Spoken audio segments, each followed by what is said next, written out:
दोस्तों, आज हम लोग साइंस के टॉप 25 महत्वपूर्ण प्रश्नों को पढ़ने वाले हैं।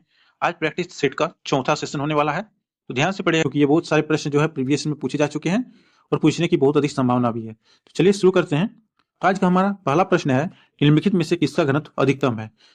तो किसका घनत्व अधिकतम है? तो इसका राइट आंसर जो है ऑप्शन नंबर 1 पानी का। ठीक है, पानी का जो है घनत्व सबसे अधिक होता है। आपका अगला प्रश्न है कि कौन सी नोबेल पुरस्कार 1969 में शुरू हुई थी? कौन सी नोबेल पुरस्कार है जो 1969 में शुरू हुई थी? तो इसका सही जवाब जो है ऑप्शन नंबर सी अर्थशास्त्र। अर्थशास्त्र जो है नोबेल पुरस्कार 1969 में शुरू हुई थी। अगला प्रश्न को देखेंगे कि इलेक्ट्रॉन की खोज के लिए कौन से नोबेल विजेता प्रसिद्ध है? तो इलेक्ट्रॉन की खोज के लिए कौन से नोबेल विजेता प्रसिद्ध है? तो वह है J Thomson. Option number A इसका सही जवाब हो जाएगा। जे थॉमसन ने इलेक्ट्रॉन की खोज की, जिसके कारण उसे नोबेल पुरस्कार मिला था।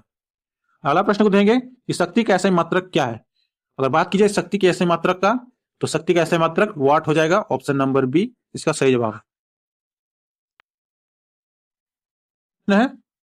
कि नवजात शिशु में हड्डियों की संख्या कितनी होती है? तो नवजात शिशु में हड्डियों की संख्या जो होती है वह 300 होती है। ऑप्शन नंबर सी इसका राइट हो जाएगा 300। प्रश्न संख्या 6 को देखेंगे कि दाब का मात्रक क्या है? अगर बात की जाए दाब की मात्रक का, तो दाब का मात्रक पास्कल होता है। ऑप्शन नंबर बी इसका सही जवाब हो जाएगा। अगला प्रश्न है कि किस विटामिन की कमी से रतौंधी होता है? तो किस विटामिन की कमी से रतौंधी होता है? तो विटामिन ए की कमी से रतौंधी होता है। ऑप्शन नंबर सी इसका राइट हो जाएगा विटामिन ए।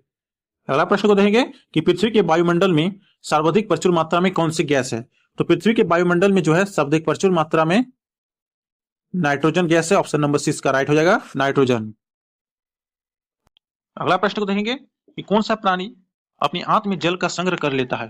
तो कौन सा प्राणी है जो अपनी आंत में जल का संग्रह कर लेता है?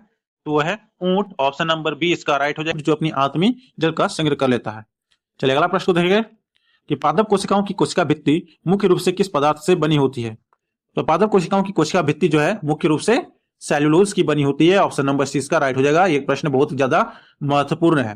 चलिए अगला प्रश्न है कि प्रिज्म से गुजरने पर प्रकाश से कौन सा रंग सर्वाधिक विचलित होता है?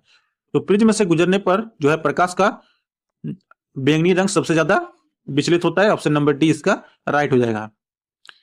अगला प्रश्न है कि कौन सा नवीकरण ऊर्जा का स्रोत नहीं है? तो कौन सा नवीकरण ऊर्जा का स्रोत नहीं है?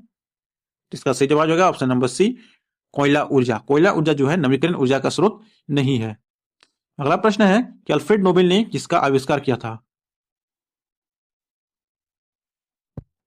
Number C dynamite. Alfred Nobel ने डायनामाइट का आविष्कार किया था। अगला प्रश्न है कि फुट और माउथ रोग निम्नलिखित में से मुख्यतः किसमें पाया जाता है?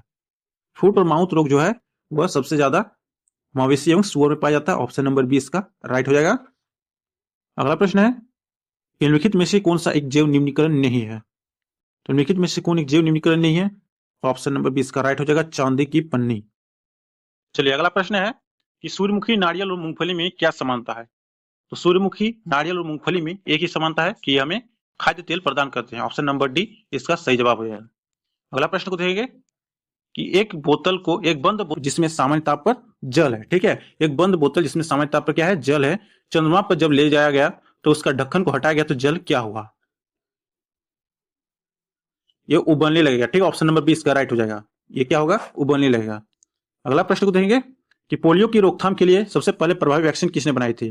तो पोलियो की रोकथाम के लिए जो है पहले प्रभावी वैक्सीन जो है जोनास ई सॉल्क ने बनाई थी। ऑप्शन नंबर डी इसका राइट हो जाएगा। अगला प्रश्न है कि निम्नलिखित में से किसी एक को मनुष्य के लिए अंतिम उपाय की औषधि के रूप में किसे जाना जाता है? तो मनुष्य के लिए अंतिम उपाय की औषधि के रूप में स्ट्रेप्टोमाइसिन को जाना जाता है। ऑप्शन नंबर सी इसका सही जवाब हो जाएगा स्ट्रेप्टोमाइसिन। अगला प्रश्न है कि गोल्डन धान का अच्छा स्रोत क्या है? C vitamin A. ठीक है, गोल्डन धान का अच्छा स्रोत जो है विटामिन ए है। अगला प्रश्न है कि निम्न में से कौन बायोडीजल का पौधा है?